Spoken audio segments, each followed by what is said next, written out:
Hi, everyone. Welcome to the webinar. My name is Jenna, and I'll be the host for the session today. So still there's a couple, I think that, we'll just wait another couple minutes for everyone to join in, and then we'll get started. And hopefully, I'll be getting done with the main content of the webinar in about 40 minutes time, so that if you guys have questions, you can ask afterwards. So that's the plan for today. If you guys can hear me okay, can you raise your hand? And if you can see this like orange screen in front of your eyes, so I know that, okay, perfect. Thank you.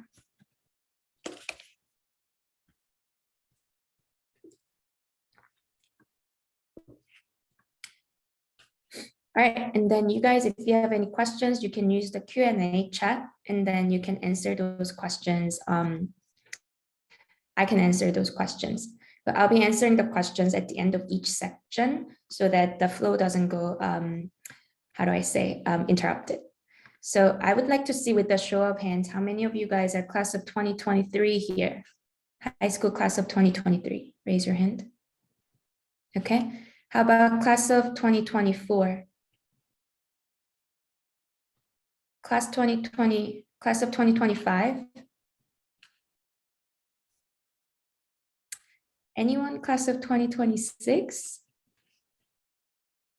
All right, okay, so that's good to know. So without further ado, let's get started. All right, so the first things first, you guys can message Millie in the private chat. So you would be able to see there's another panelist, Millie, who's our host. If you're interested in one of the following areas. So number one, if you're interested in tutoring, either we do group tutoring as well as one-on-one tutoring. Right now, group tutoring, what's available is during the spring break. So different schools have different spring breaks, but the upcoming one that we have is during like an Eid break, Ramadan Eid break. So that's from April 15th through April 26th. We have this crash course of a 2-week long, every day, 1.5 hours, you can learn the basics of the SAT. Or if that time frame doesn't work out for you guys, we do one-on-one tutoring. So if you're interested in either of those, you can message us. All right, we're seeing more and more students joining. So welcome, welcome Joseph, welcome Savi, good to see you again, and welcome Krisha and everyone else. All right, I was just giving some like housekeeping items. So I was mentioning how for our tutoring options, you have one-on-one, which you can start anytime, or group tutoring options. The next upcoming one for the intro level student is during the spring break, Eid Ramadan break, which is in the April 15th through April 26th. All right, and then if you guys have any questions, use the Q&A chat to send in those questions. I'll be answering your questions at the end of each section. And yes, this session is recorded. And if you think that this is helpful for your friends, your parents, whoever else to listen in, it definitely can be shared as well. And then you guys should follow us on Instagram for university tips. Here is our handle on the bottom. Let me show you our Instagram because not many of you guys know.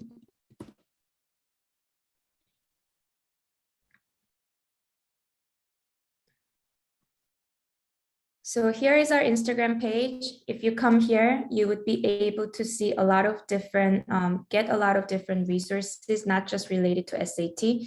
So for instance, we recently covered the Scottish universities, and we're also giving you guys some of the, quotes, and then we also have like content on what's the most fun city for students to study in the UK, etc.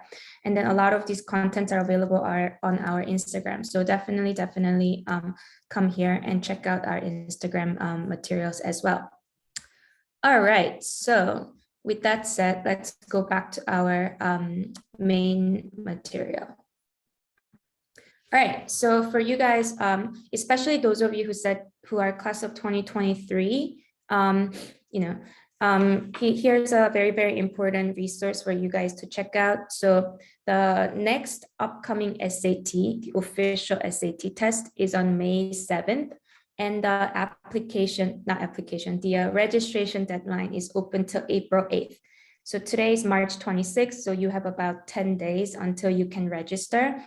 So class of 2023 student, you guys have not so many chances to be able to take the SAT from now till you have to apply to your universities. So one of the options is, if you know, I would suggest and I would recommend you guys to sign up now and study for the May exam and then take it. So here, when you come to the College Board website, here's a link to the College Board website. What you want to make sure is you come to the international SAT dates and deadlines, okay? This page looks very similar for the US and the international pages. And then for the US student, there's more test dates available every year.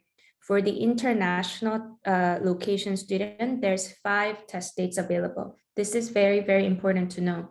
So if you go to like registration pages, right? And you gotta sign in and all. And then typically speaking, the US student, you have 7 test dates for the US annually. International students, you have August, October, December, March, and May. So this is the last test that's available for this academic year. And then next year, as in next school year, class of like 2022 to 2023 school year, you're gonna have those 5 test dates available, similar Saturdays again as well. So class of 2023 students, if you think that you will be ready, go ahead and sign up for this. Otherwise, you have 3 more test dates available until you have to apply to your university. All right, so that's one resource that you can utilize. And then I want to do very quick true or myth, true or false questions before we get started. So number 1 question, you guys can use the Q&A chat to answer these questions for me. Number 1 myth, test optional means I can get into any of my dream schools without taking the test. Do you think this is true or false? Any brave soul, use the Q&A to submit your answer. Okay, Joe said false. Anyone else?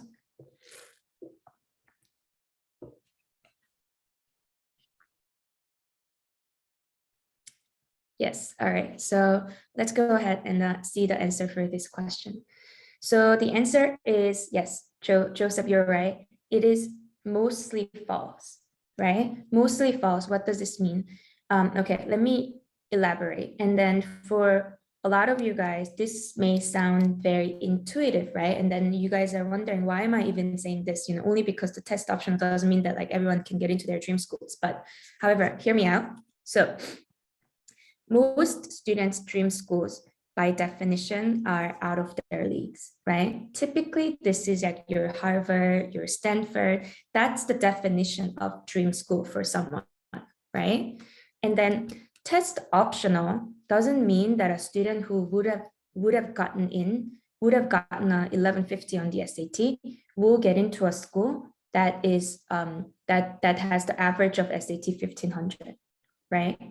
And typically speaking, whether the school is test optional or not, students who are getting into that particular university, they wouldn't shy away from taking that test. Okay, I'll give you a example, right? So what happens is the following, right?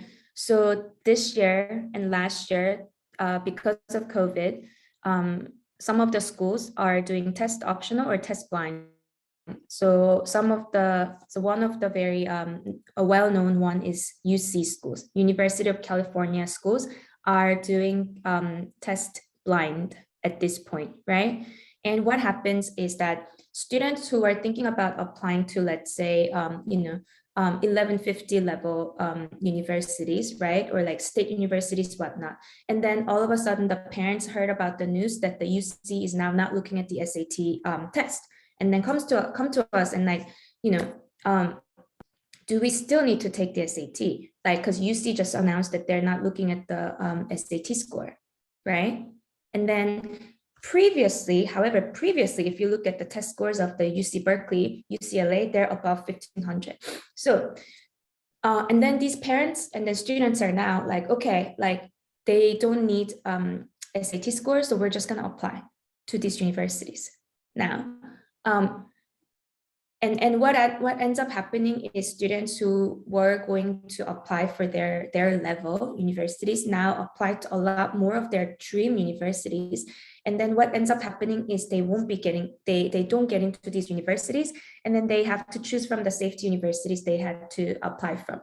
So one of the key importance to keep in mind is when you think about your university application and your university portfolio, whether it's test optional or not, you need to create the portfolio of universities where most of your universities that you're applying to is what we call match schools, meaning that it matches to your ability, right?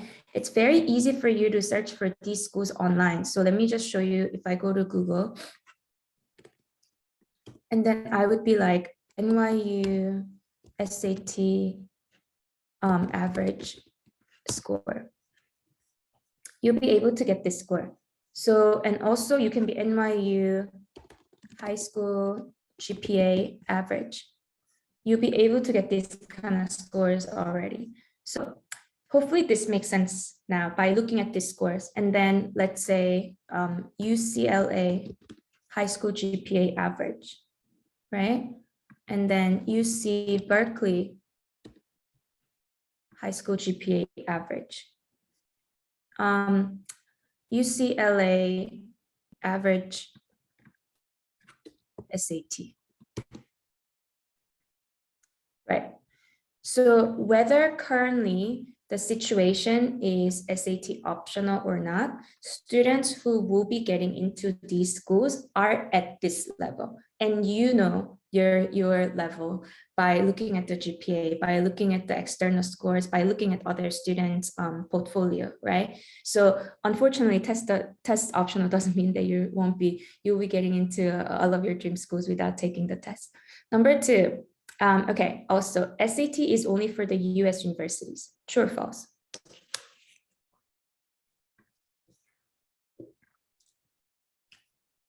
Anyone?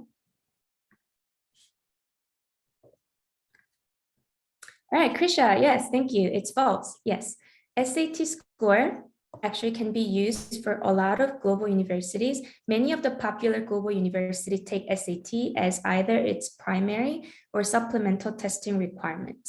All right, so what do we mean by this? Let me quickly show you guys about the, let me see if I can share with you. Not here. All right, here's the content. So this is the research and the document that we put together for the universities that use the SAT score, universities outside of the US that use SAT score. This study is done on May of 2021. So there could have been some changes, obviously, with everything, but it's pretty recent. So in this document, we're happy to share. So I think that Millie is sharing the links to where you can type in your information and you'll be able to get a copy of your this sheet. So let's look at, let's say, if you are thinking about going to University of Hong Kong here, you can see on this column, the requirements.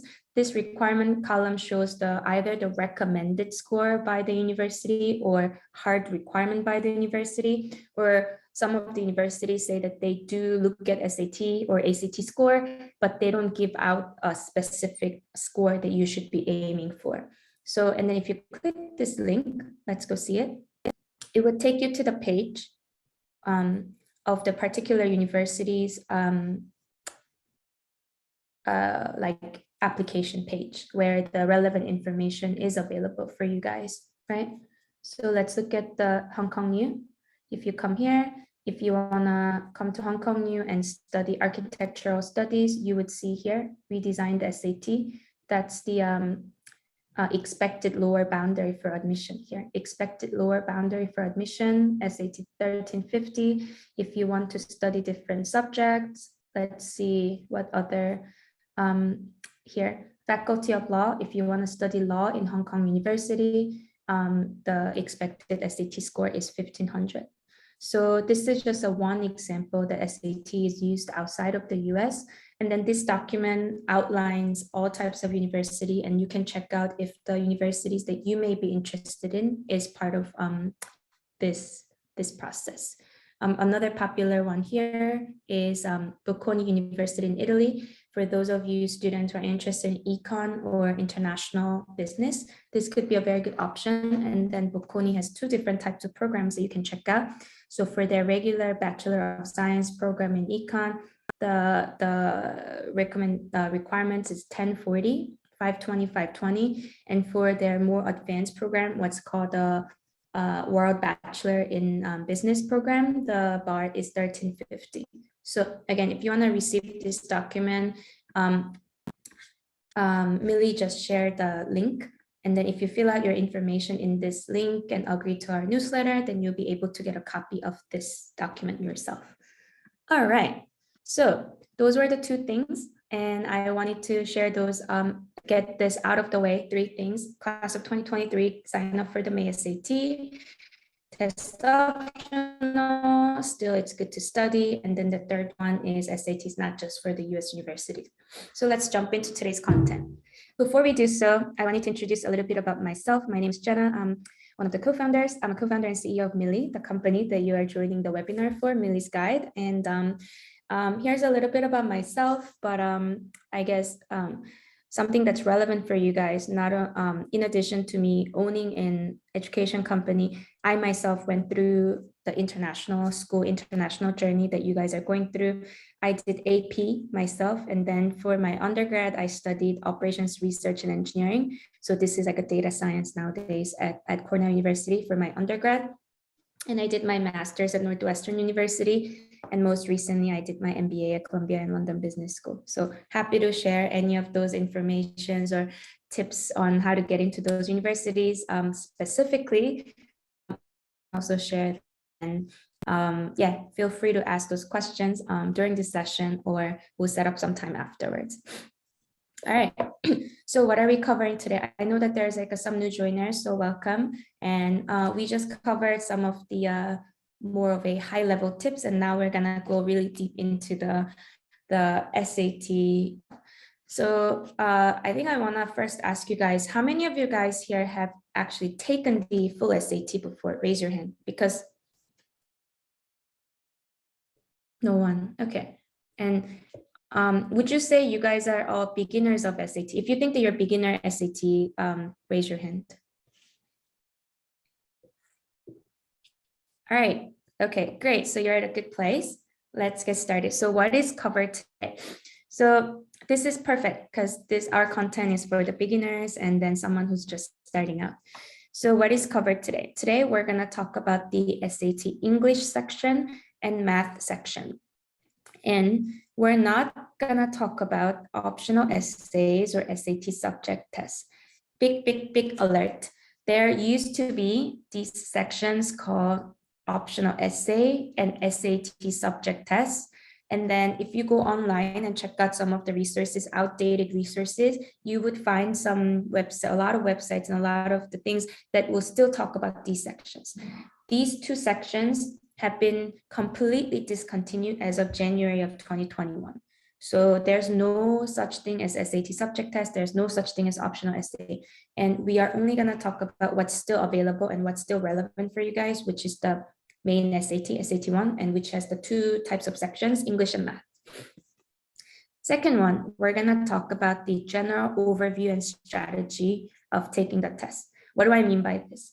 We are gonna talk about, as a beginner, how to interpret the questions, how to interpret the structure, how to prepare yourselves to get to from average levels to beyond that. We're not talking about someone who's already getting a 700, which is fairly a high score, to get to 800 in the section, okay? So if that's your goal, I think you guys can exit out of this webinar now and either set up a one-on-one consultation with us, or you know, that would be a good chance, and then or join our one-on-one tutoring so that you can learn from it. Today is about baseline foundation of the SAT. All right, so what is SAT? SAT is a standardized test that's very widely used for college admissions in the United States and then numerous global universities. We already looked at the global universities that that take the SAT score, right? more than 2 million students take the test every single year, and there's 5 to 7 test dates available annually. I start here and then made it, highlighted it because as we looked at it earlier, international venues, there's 5 test dates available annually. And typically for the US soil students, there's 2 more test dates available.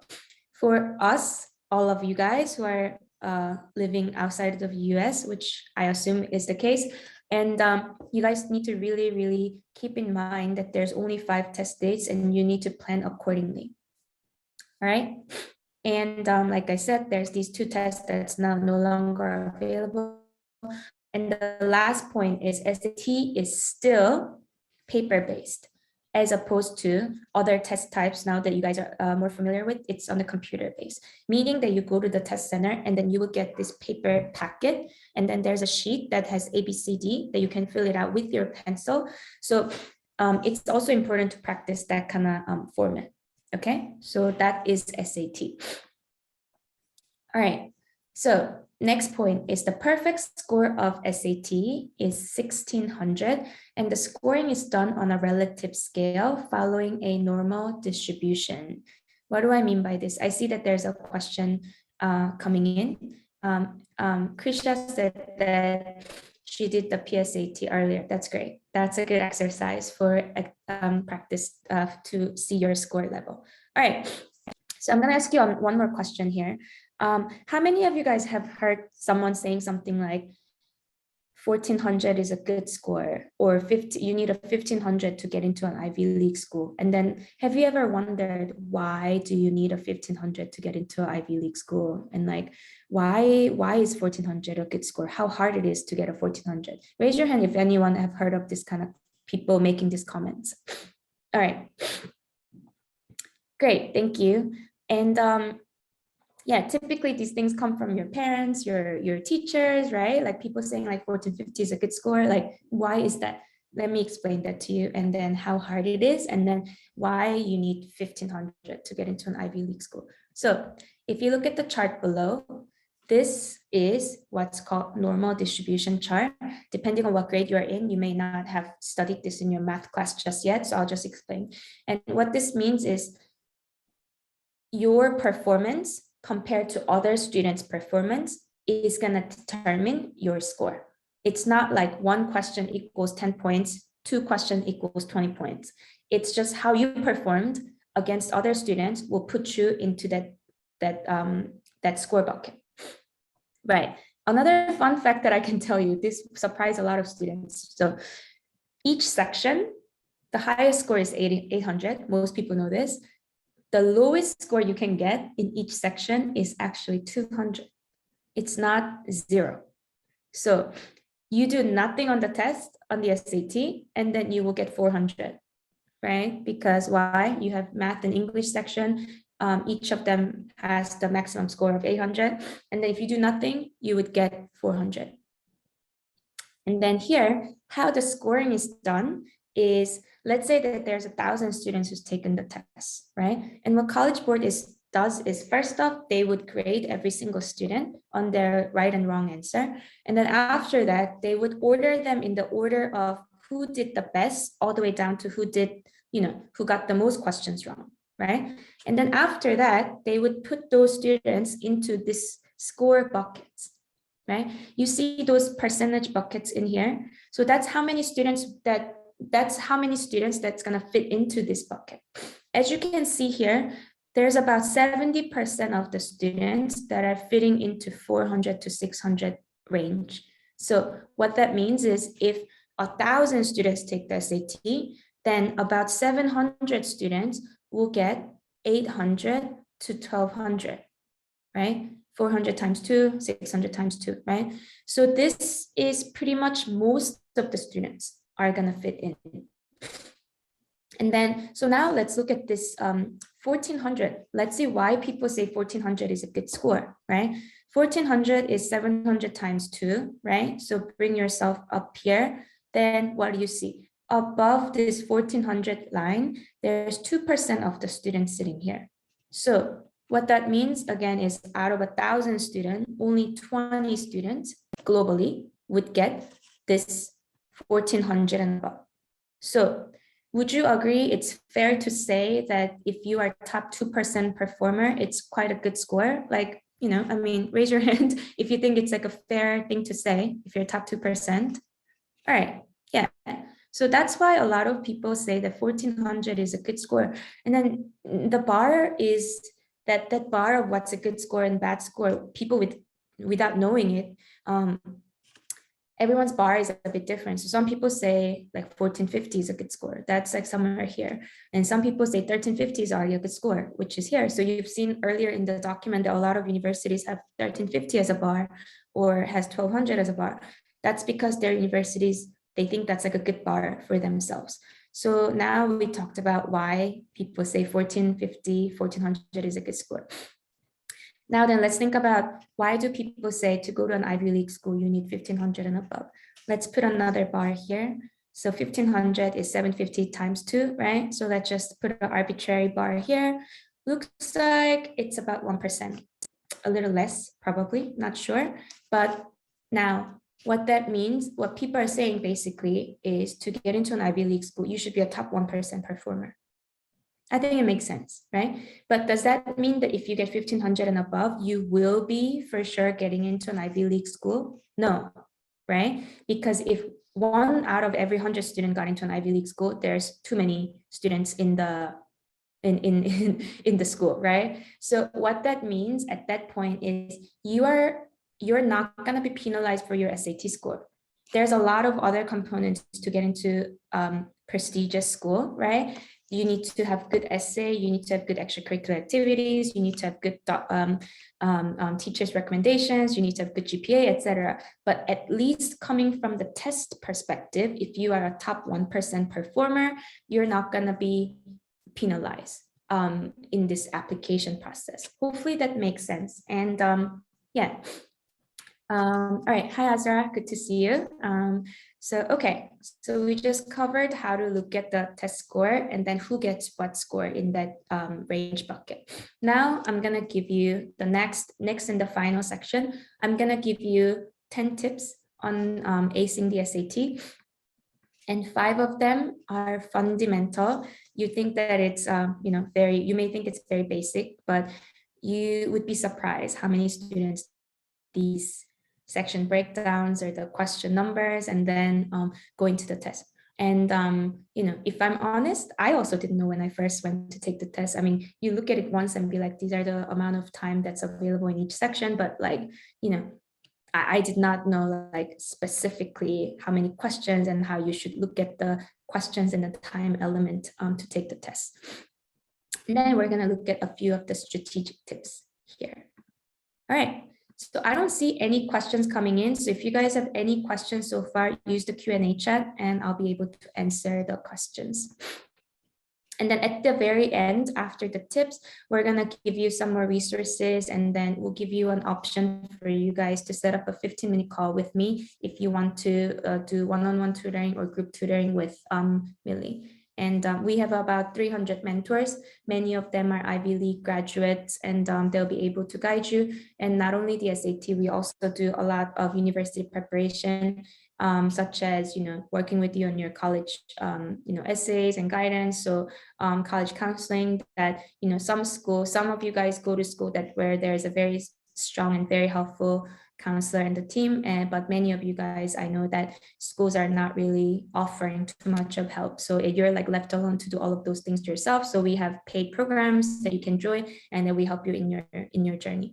This year, we've been getting some news and so far we had students getting into UC Berkeley, Cornell, Brown, and King's College in the UK. And then we have a lot of good results from class of 2021 last year.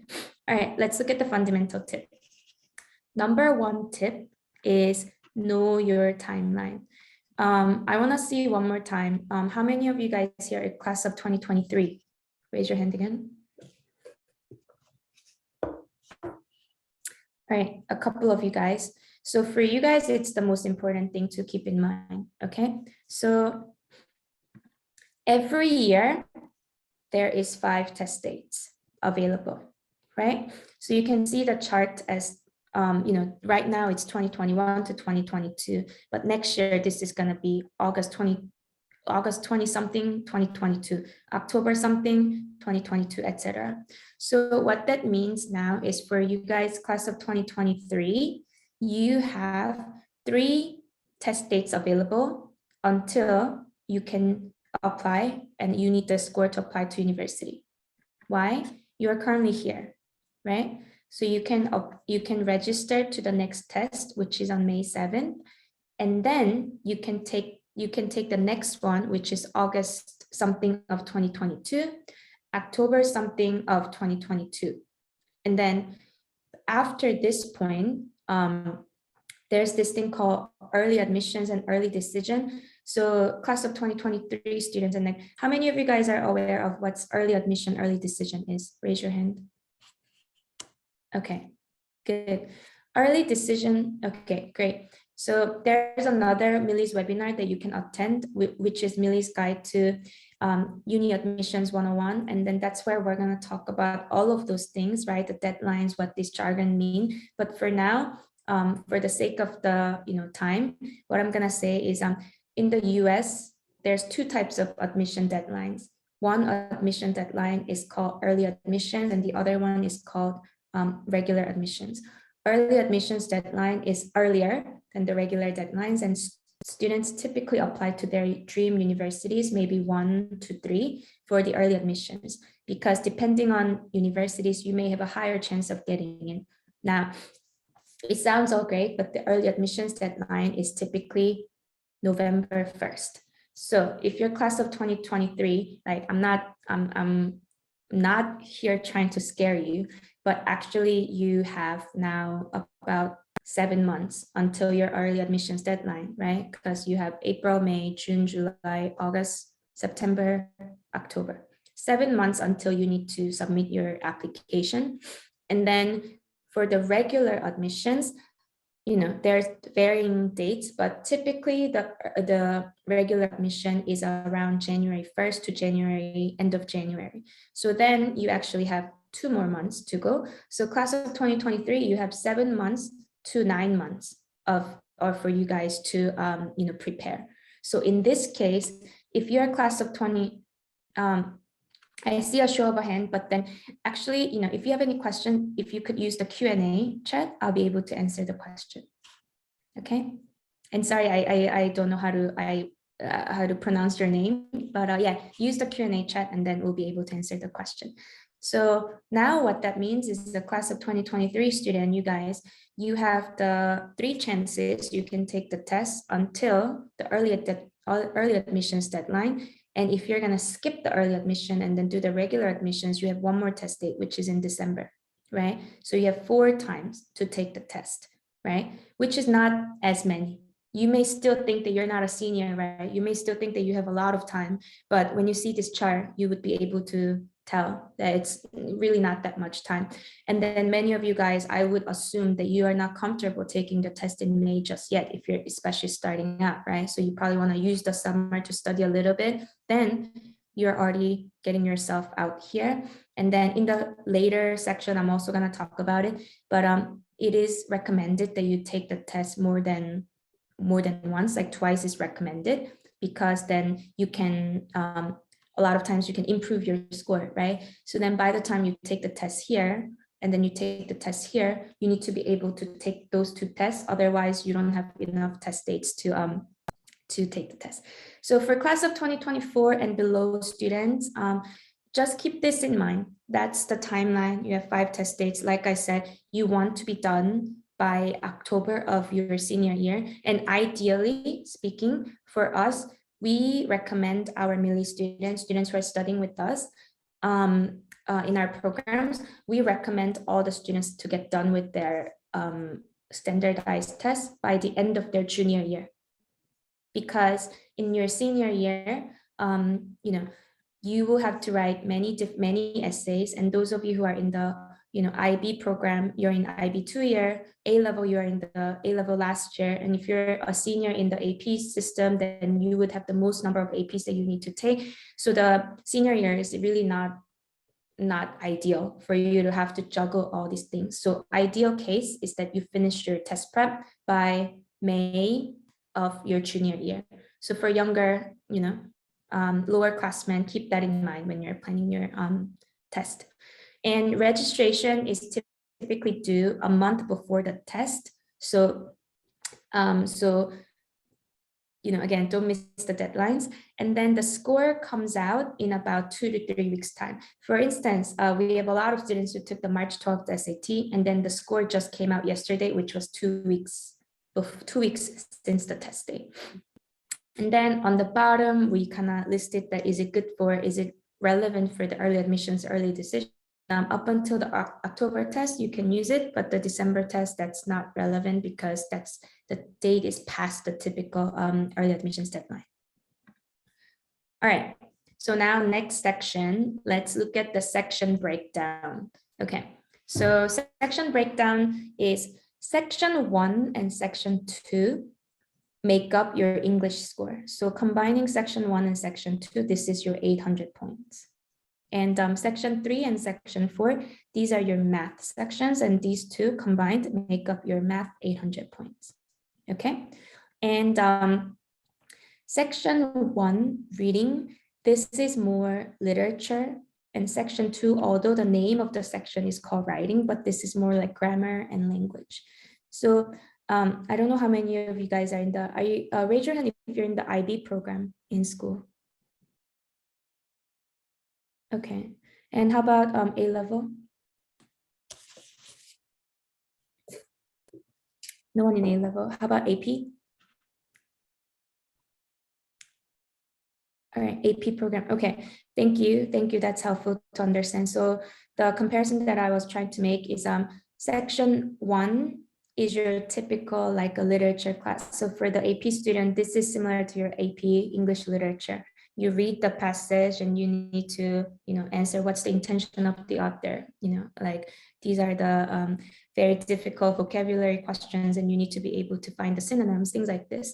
So, and for the IB student, this is language A, basically type of questions.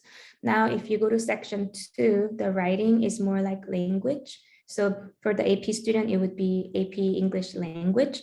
And what that means is it's focusing more on the grammar and sort of like the parallelism or the language rules. And for the IB student, this is more like language B, right? So hopefully that makes you understand. This is like more like a literature of the things, and this is more like the grammar and then the rules of the language. And then those two combined, it makes up 800 points. And then math section-wise, section 3 and section 4. Section 3 is without the calculator, and section 4 is with calculator. And what I want you guys to pay attention to is the column where it has some orange letters. So what I want you guys to see is this is the column that we broke down the number of questions by minute that you have available. So section 1 has 52 questions and you have 65 minutes. So what that means is you have 1.25 minutes, right? So 1 minute, 15 seconds per question, and et cetera, et cetera. So, but while looking at the test, why is this important? Then you can strategize how much time you're spending on each question. So for instance, in the math questions, each question, you should be solving the question in like about 1 minute and a little bit more time. So if you're spending more than 3 minutes in one question, then for sure you're gonna run out of time, right? Because that's how much time that's allocated. So what should you do? If you're stuck in one question and if you find yourself spending more than 3 minutes in that question, you should just skip the question and then go to other questions and solve those questions. That's gonna help you in your score way more than solving that one question right, because the chances are you're gonna leave the questions on blank. Now, for the English part of the questions, another key thing to note is there are passages in these sections. Passages are, I'm sure you guys are familiar. So like there's like a 1 page and then there's like split into 2 columns, and you have like an excerpt of a some article or some sort of a novel, and then you read that and then you need to answer questions based off that, right? So that's how this test is structured. Section 1, you have 5 passages. So what does that mean? If you divide the amount of time that you have by passage, right? Then you would have 13 minutes per passage, right? 65 divided by 5, right? 13 minutes, right? Each passage has about 10 to 11 questions. So another way to think about it is, okay, each of these passages that I'm going through, I should be answering those questions within 13 minutes, right? And it's important to think of it that way. And if you are spending, let's say, 20 minutes on one passage, again, what happens? You're going to be likely to run out of time because you don't have enough time to read all the passages to complete. This is a very, very important thing to know. And when you are studying, you should time yourself so you know how you're approaching the time limit of the test requirements, right? Last point that I'm going to cover here is that, okay, because is it that then I'm going to run out of time, most likely in section 2, and I'm going to have most amount of time in 4 because there's most amount of time for each question? The short answer is no, because there's varying degrees of difficulties. The difficulties are different by section. So generally speaking, I'm generalizing because obviously students are better at math.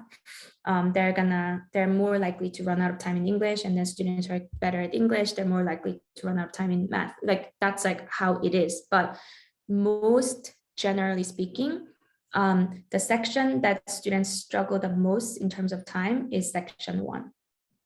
And other sections with practice, you will be able to finish the test in time. And that's because if you look at the section 1 and 2, like I said, hopefully it makes sense. Like section 2 is more like grammar rules. And then this is easier than section 1 by comparison. So even if you have less time in the question for each question, it's not like you're going to run out of time with practice. So hopefully this makes sense. And is everything clear here, or any questions on the structure of the test? Everything clear? All right, great. So then let's move on to the, okay, so this section I actually created, I inputted one of the, another hyperlink to one of the actual tests. So let's look at the test and then see how that looks like, how this structure looks like in the real test setting. Section 1, there are 65 minutes and 52 questions. This is passage 1. First passage has question 1 to 10. So what I meant is up until here, you should be spending like 13 minutes, right? Then second passage, you should also be spending about 13 minutes because there's 5 of them. And then that's how the section 1 is comprised of. Section 2, we talked about section more like grammar and a bit easy to solve. I hopefully, if you guys are familiar with the standardized test, you'll be able to see that already. So these are just like making changes based on the text, versus section 1 was way more of a literature questions. Now moving on to section 3. Section 3 is a math section, and section 3 is without the calculator, and you can solve these questions. And section 4 is with calculator. And the with calculator section, does that mean that you need the calculator to solve every single question? No. Most of the time, you don't, maybe like 1/3 of the questions, it may require calculator, but a lot of questions you can solve it without it as well.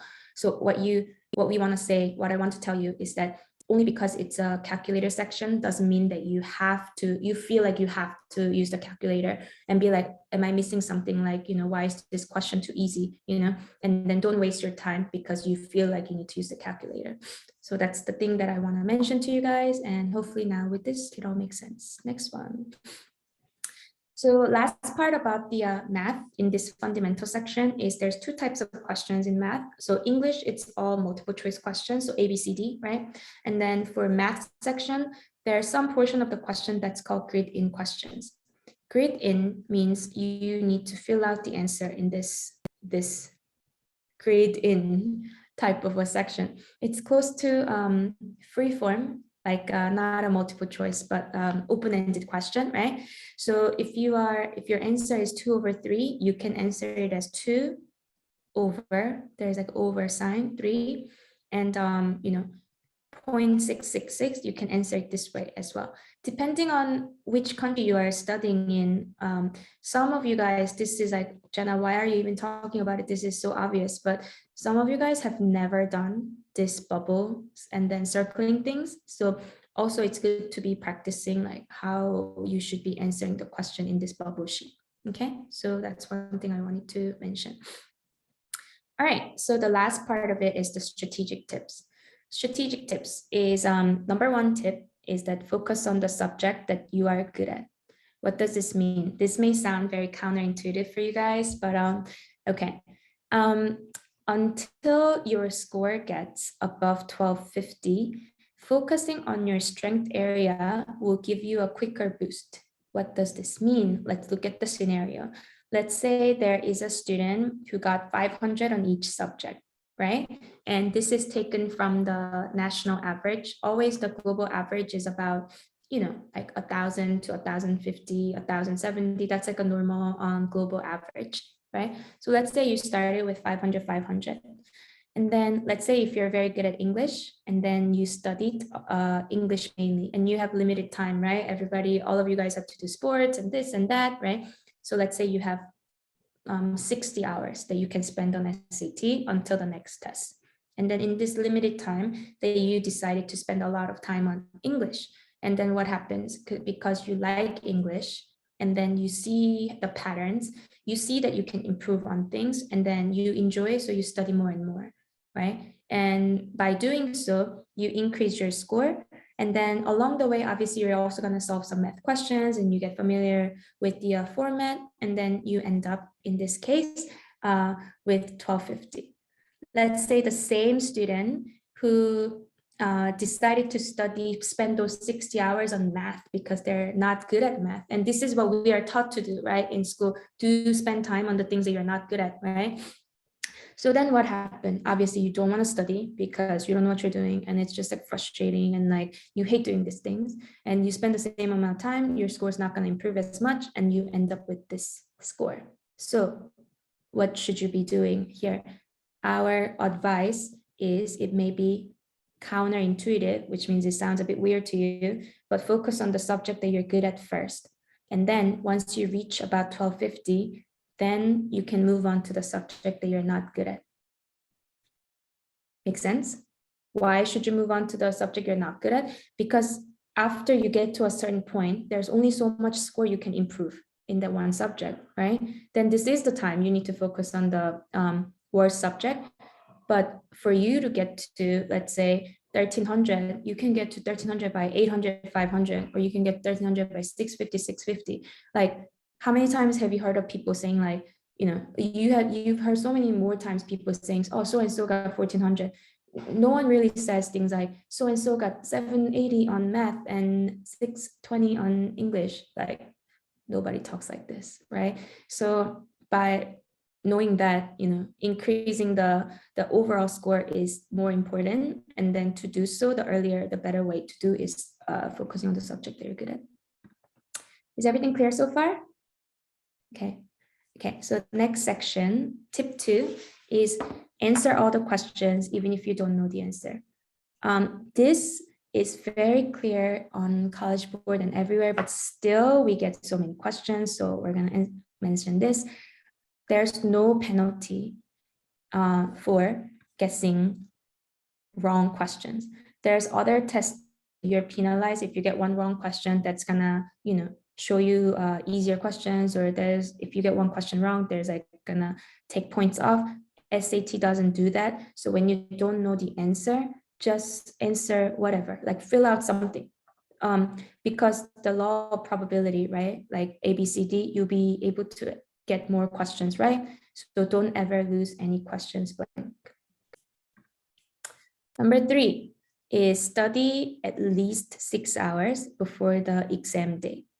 So what does this mean? Of course, you should be studying, you know, 6 hours or more before you take the test, but it's good to know. So there's a study that shows, that's done by College Board and Khan Academy, that there's a students who studied more than 6 hours compared to those students who didn't study SAT, and they scored 90 points higher than those students who didn't study, right? And then the same study also shows that the students who actually studied 20 hours or more scored 115 points higher, right? Okay, what does this mean? So first thing you can think of it is you may be thinking like, okay, so then I should obviously study 20 hours or more. Wrong answer, right? Like, second thing is what you should be wondering is like, isn't it weird that you study 6 hours and then you get 90 points more, and then you study 14 more hours and you're only getting 25 points more? That's weird, right? So this is what's called the diminishing return. What that means is the value of your studying gets like less and less as you put in more time, right? It's like the same thing as like when you're hungry, you're eating, you're very happy, but after you are full a certain amount, you know, you keep eating, you're not as happy, right? That's the idea of diminishing return. And so our advice is this. We, like I said, we as a company, we do tutoring, online tutoring, but either way, study on your own for 6 hours first.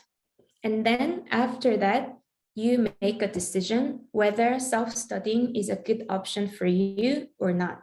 After 6 hours, you already improved 90 points. You already know a little bit about the test, right? And then you would know that you can continue to study by yourself. It's a good idea to do so. Or like, I cannot do this by myself, I would rather study with a friend, than you would be, you know, making a group study session. Or you're like, okay, like I think I need help, someone to teach me, right? Then you can come to companies like us, Millie, and then get tutored so that you can go beyond that score range. Without kind of thinking about this and then study 20 hours just to get to that 25 points, it's not the most strategic way of studying, right? So the message here is study 6 hours, 6 or so hours first, and then you decide, is this for me? Do I need to? And I'm not saying that you should, you know, always get tutored by us, right? Like the answer could be you can just study with your friend and then do a FaceTime or whatnot. But you got to understand if that studying method is the right method after a certain amount of studying. Last 2 tips left. So number 4 is review the SAT score use policy for each college. What we mean by this is connected to what I said earlier. For class of 2023 student, it would be important for you guys to be able to take the test more than twice, because a lot of universities do this thing called super scoring. Super scoring, what it means is that they combine the highest score from each section from multiple exams. Okay, what does this mean? Look at the bottom of the example. Let's say the one student took the test twice, and then first test, that student got this score, and then the second test, that student got this score. And for the universities who do super scoring, which is majority of the universities, then your final score is actually English from the first exam and then math from the second exam, because that's your best score. And then your score becomes 1300. So good news, right? And the second popular option is that single highest test day. So this is like a most common for like a normal type of scores or whatnot. So the universities would consider the highest single test date score. So in that case, the exam 2, this is 1100, this is 1250, so that university would consider this as your score.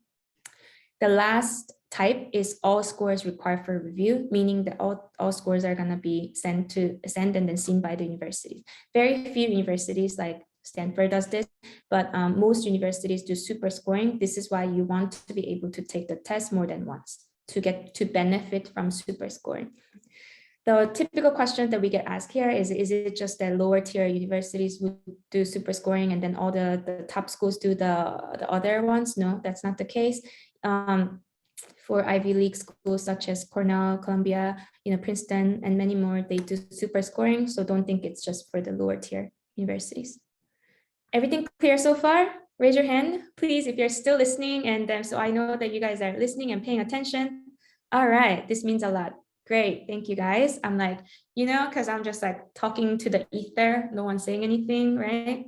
So it's important to know that you guys are paying attention. Last point. So this one is not the most important. I think it's just like a bonus point is, yeah, so take the SAT twice and take the AP course if your school offers it. Why take it twice? Like I said earlier, there's super scoring, right? So for that reason, you want to take it more than once, right? But there's another study that's done by College Board that says 2 out of 3 students who took the SAT twice improved their score in the second test. I mean, it's very self-explanatory, but again, good to know that somebody has done this kind of study and then telling you that 2 out of 3 students actually improved their score. So why not? And likely chances are you're going to be that 2 out of 3 students, right? So definitely plan ahead. And for AP, I don't think it's relevant for too many of you guys, but if your school offers AP, then there's another study that shows students who are taking the AP courses, then they score 100 points higher than those students who are not taking the AP courses. I'm not talking about students, I'm not comparing AP student to IB student. I'm talking about within the AP schools, students who are taking the AP perform better than students who are not taking the AP, okay? So I think that with the show of hand, there was only one student, so don't worry about this part too much. Just know that taking the test twice is helpful, study, as well as the because of the super scoring opportunities. All right, so I'll leave you guys with one resource at the end. We have a monthly free SAT diagnostic test we're hosting every month, one Saturday every month, and the next one that's coming up is April 9th. Of 2022. Millie is gonna share in the chat room the link to sign up to our next test. So this one is at 9 a.m. Qatar, 10 a.m. UAE. If you're in Asia, it's about 2 p.m. in Hong Kong, that area. If you're Central Europe, sorry, it's like 7 a.m. for you. And UK, it's like 6 a.m., terrible time. But we do the test, try to accommodate as many time zones as possible once a month, 100% free. We do full test, and it's all Zoom. So you just join and then be ready to take the test for 3.5 hours. And we give you the score report as well in 1 week's time. So you guys are free to sign up. The only ask I have is if you make sure you mark your calendar and show up, because we have a lot of registrations, and then a lot of times we have wait list of students, but because we cannot accommodate, like we can only accommodate a certain amount, right? Like we can do about 100, a little over 100 students at a time, but then a lot of students sign up and don't show up. And that's not fair for the students who wanted to show up but couldn't because of the constraints, right? So if you guys are serious, more than welcome to join and take the test and see how you are, but make sure that you show up. So that's the last tip that I wanted to leave you guys with. And thank you. Yeah, thank you, Joseph. And at the end, this is the last slide. Any questions on the university prep, SAT prep, or just general guidance if you want? This QR code would take you to my calendar for a 15-minute chat. And I'll be answering the questions for you guys. And yeah, something that you didn't get to ask, or it's a bit beyond today's conversation, right? Then you could just sign up for consultation, and then I'll be able to answer those questions for you. And again, one last thing about the SAT, we have the Eid break spring class that's happening. So if you come to our e-commerce site, you come to SAT group intro course, and then you would be able to see the dates.